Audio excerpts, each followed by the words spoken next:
اللهم صل وسلم وبارك على سيدنا محمد وعلى اصحابه اجمعين. ازيكم؟ يا رب كلكم تكونوا بخير. ايه رايكم بقى في شكل التورتايه الجميله دي؟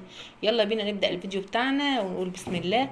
طبعا هنا يا بنات انا خابزه دي سبونج، خابزه كيك سبونج مقاس 20، خابزاها في حله زي ما قلنا مقاس 20، خابزه فيها 400 جرام من دقيق السبونج.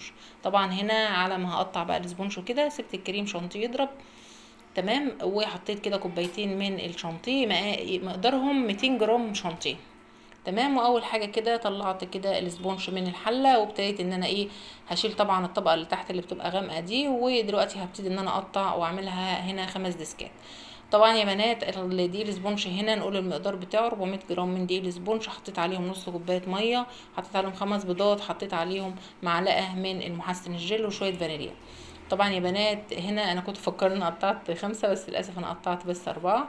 تمام، وبشيل كده اي زيادات من اللي على وش الكيك بالشكل اللي انتوا شايفينه ده. وفي طبعا هنا كده حته بتبقى زي القبه كده طبعا بشيلها، وبشيل اي زيادات بالشكل اللي انتوا شايفينه ده. بلم بقى كل ده اللي بيطلع من الكيك، وطبعا ده ما بستخدمش في اي حاجه. ودلوقتي الكريم بتاعي اتضرب خلاص، الشانتيه اتضرب خلاص، وهبتدي بقى احط بقى الكيك زي ما شلتها بالظبط، يعني من تحت في على القاعده بتاعتها من تحت زي ما شلت بالظبط، نفس ترتيب شكل الحله.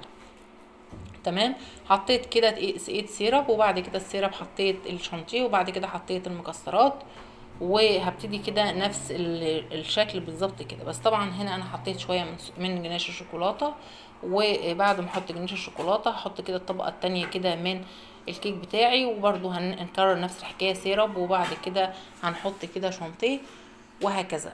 طبعا يا بنات الحشو ده بيبقى طبعا تبع كل عميل ما بيطلب. انا هنا حطيت ده نوتيلا بيضه، وطبعا الطبقه اللي هي بتكون فوق على الوش دي طبعا دي بحطها في وسط الكيك، ما بحطهاش ولا من تحت ولا من فوق. ليه بقى؟ لان عشان تتوازن معايا لو فيها حته عاليه حته واطيه، تتوازن معايا في الكيكه بتاعتي، في التورتايه، يكون شكل التورتايه بتاعتي شكلها حلو.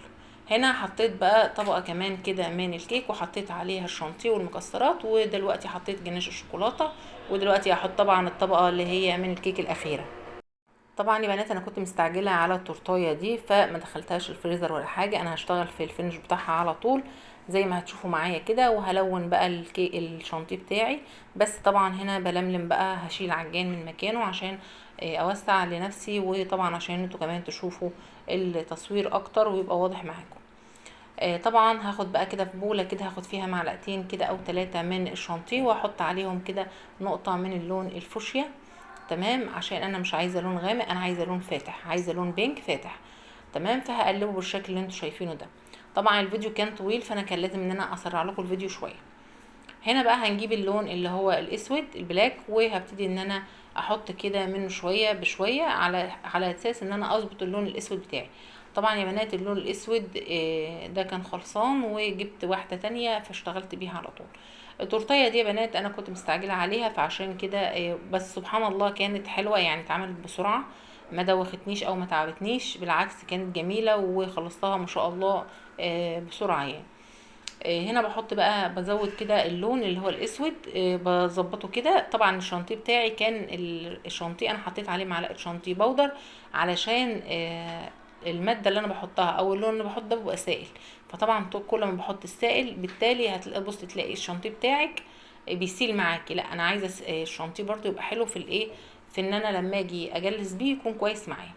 كده خلاص يعتبر خلصت خلاص. هجيب بقى البورده احط فيها حته شانتيه كده من تحت عشان الكيك بتاعي ما يتزحلقش ولا حاجه. ودلوقتي هبتدي اقلب كده حله بالشكل اللي انتوا شايفينه. ما شاء الله اللهم بارك، شايفين الطبقات بتاعتي طبقات جميله ومظبوطه، مفيش واحده طالعه بعيده عن واحده او اي حاجه. دي اسهل طريقه يا بنات ان انت تحشي، واسرع طريقه. طبعا بلم كل اللي بره كده بالسكلابر، وبظبط الدنيا كده، وببتدي ان انا جلست النهارده على طول، ما عملتش طبقه داخليه تانية. يعني كنت الاول بعمل طبقه داخليه لونها ابيض، وبعد كده ببتدي ان انا اعمل الالوان اللي انا عايزاها فوق. النهارده لا، النهارده اشتغلت على طول، حطيت البينك بالشكل ده لان حسيت ان هي مش محتاجه. هي ما شاء الله الحشو بتاعها اللي انا عملته من بره بالسكلابر، حسيته ان ما خلاش عندي اي رتوش او اي مثلا ان انا اي دفوهات ان انا ممكن ان انا تضطر ان انا اعمل طبقه تانية من الكريمه. دلوقتي بنزل بقى باللون اللي هو الاسود البلاك، وبحط بقى بالشكل اللي انتوا شايفينه ده. تمام. بحط بقى انا عايزه لونين، يعني لونين متداخلين في بعض. يعني انتوا هتشوفوا ان البينك دلوقتي مش متداخل في الاسود، بس لا، انا حاطه لونين هتلاقوهم بعد كده يتداخلوا لما هجلس خالص التورتايه. ما شاء الله اللهم بارك، هي اتعملت معايا وكانت خفيفه قوي، اتعملت معايا بسرعه، وكانت ما شاء الله اللهم بارك سهله. وبجد كانت يعني سبحان الله، هي بتبقى كده في تورته بتبقى بتعصلج قوي، وفي تورتايه سبحان الله بتكون سهله وتلاقيها بصوا في ثواني تلاقيها خلصانه يعني.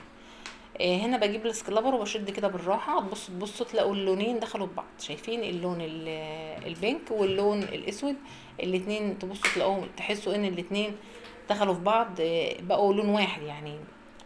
تحسوا اللون كده شبح مع اللون التاني.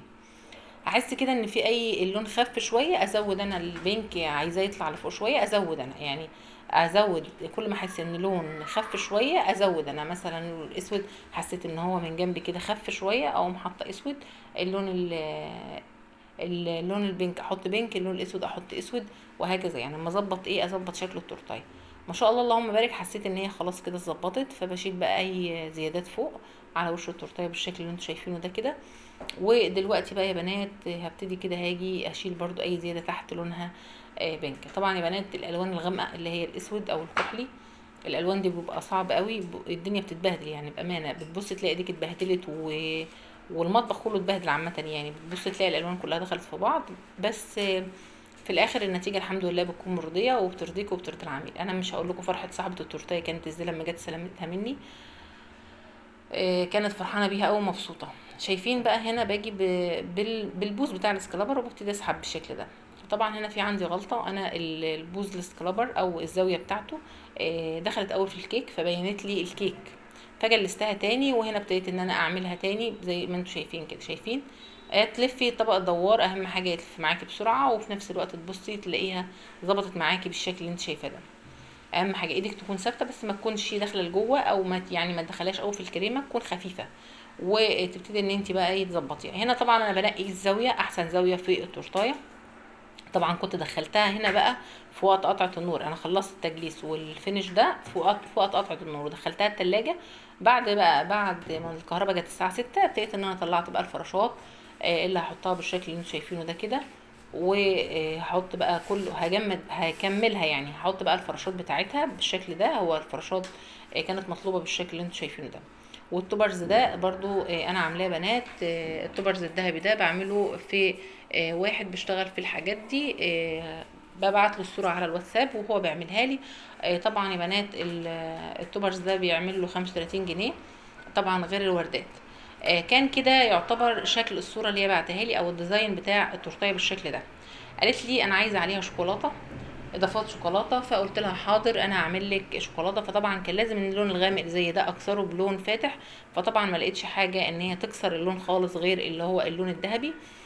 شكل التورتايه قبل وبعد الشوكولاته عايزه رايكم فيه. هل هي بالشوكولاته ألذ واشيك، ولا وهي من غير شوكولاته ألذ؟ هستنى رايكم وتقولوا رايكم في الكومنتات.